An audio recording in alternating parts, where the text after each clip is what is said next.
Heureusement, il y a des noms gravés sur les tombes que le temps n'est pas arrivé à effacer complètement. Sinon, comment je ferais pour retrouver tous mes morts chéris et leur parler? D'autant plus que quand je vais au cimetière Montmartre, je suis en général complètement bourré et que j'avance au radar. En fait, l'endroit est agréable. Il y a des érables, des marronniers, des tilleuls et des tuyas. Et quand je ne tiens plus debout, je peux toujours m'allonger sur une pierre tombale et roupiller un bon coup en attendant chanter les oiseaux. Un jour, à la fin d'une belle après-midi du mois d'avril, je me pointais là-bas, une bouteille de scotch dépassant de la poche de ma veste. J'avais rendez-vous avec l'un des gardiens avec lequel je copinais, un type qui s'appelait Jules.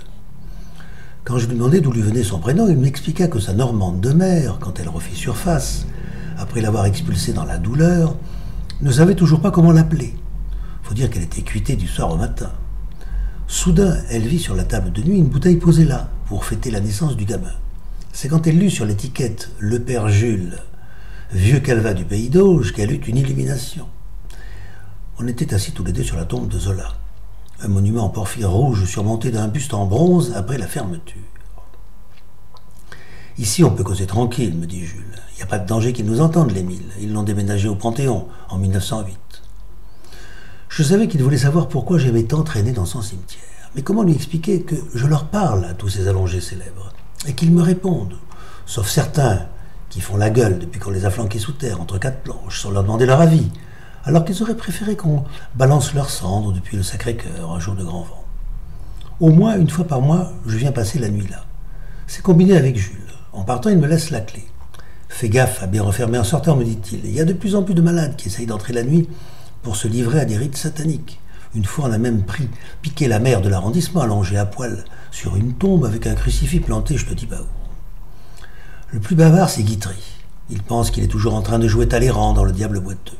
Remarquez, Jouvet, il est pas mal non plus dans le genre. Il se croit encore dans Quai des Orfèvres, d'autant plus qu'Henri-Georges Clouzot, le réalisateur du film, est souvent assis à côté de lui. Quant à Brialy, c'est pas croyable. Il n'a pas pris une ride et ressemble toujours au beau Serge. Du côté des exhibitionnistes, on peut compter sur la Goulue. Elle s'imagine toujours devant Toulouse-Lautrec et elle prend la pause. Sur la tombe de Juliette Récamier, un peu plus loin, se réunissent tous les grands esprits du lieu. Personnellement, j'ai vu un soir Stendhal, Heinrich Heine et Charles Fourier qui causaient entre eux comme si je n'existais pas. Les frères Goncourt les avaient rejoints au moment où je parlais. Ces gus-là, le silence que leur a imposé les rend à moitié dingues et ils se mettent à jacter sans s'arrêter dès que l'on ouvre le robinet.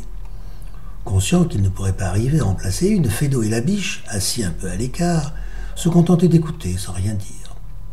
À l'opposé, il y a les taiseux, comme Gustave Moreau ou Degas. Cela impossible de leur arracher trois mots à la suite. J'oubliais les musiciens, les Berlioz, les Offenbach, toujours en train de taper sur les touches d'un piano qui n'existe pas. Eux non plus, il n'y a rien à en tirer. Faudrait leur faire lécher la plante d'épée par une chèvre pour arriver à les faire parler. Mais à la vérité, c'est pour les nostalgiques que j'ai une faible. Façon Joseph Cosma et ses feuilles mortes, ou pour ceux qui ont emporté leur immense souffrance avec eux dans le tombeau, comme Dalida, dont la statue grandeur nature rayonne comme celle d'un pharaon. Elle est toujours belle, mais son infinie tristesse ne l'a pas quittée, malgré toutes ces années. C'est bizarre, quand je rentre chez moi, au petit matin, je ne grelotte jamais. Pourtant, les nuits sont fraîches à Paris. Bien sûr, il y a le whisky et le pinard. Ça brûle dans l'estomac, comme un feu de cheminée, et ça aide à tenir le coup. Mais c'est d'avoir passé un long moment avec tous ces morts immortels qui me réchauffent le cœur.